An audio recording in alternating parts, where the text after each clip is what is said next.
Di tengah pandemi COVID-19, berbagai macam keterampilan masyarakat harus tetap diasah. Kuncinya tetap menerapkan protokol kesehatan seperti menjaga jarak dan juga menggunakan masker. Berkreativitas di bidang apapun wajib menerapkan protokol kesehatan. Misalnya dalam mengasah keterampilan di bidang tata rias. Penata rias merupakan profesi yang mampu memberikan nilai ekonomi. Meski pandemi COVID-19 sedang melanda, diakui ada penurunan aktivitas tata rias.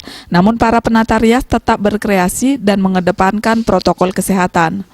Seperti halnya memakai masker, tetap mencuci tangan dan menjaga jarak. Hal tersebut diungkapkan oleh Ketua DPD Himpunan Ahli Rias Pengantin Indonesia Harpi Melati Provinsi Bali. Ya memang sih kita tidak bisa memungkiri ya agak lesu memang. Hanya kita juga mengambil jaga jarak bagaimana, lalu tidak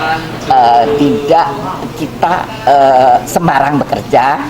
Karena dari direktorat ada program PKW, ada program PKK, yang mana kita ngatur sampai sedemikian rupa. Berarti tetap bisa berkarya di tengah pandemi ya, Bu? Sangat berkarya dan sudah meluluskan di pelosok-pelosok untuk PKK-nya. Tetap menerapkan protokol ya, Bu ya? Tetap harus itu. Dan bahkan kita juga pakai masker, karena itu protokol dari pemerintah. Ya. Protokol kesehatan. Pemirsa ingat selalu untuk menerapkan protokol kesehatan 3M, yakni menjaga jarak, memakai masker, dan rutin mencuci tangan dengan sabun di air mengalir. Harapannya Indonesia terbebas dari virus corona. Desa Aryani, Bali TV.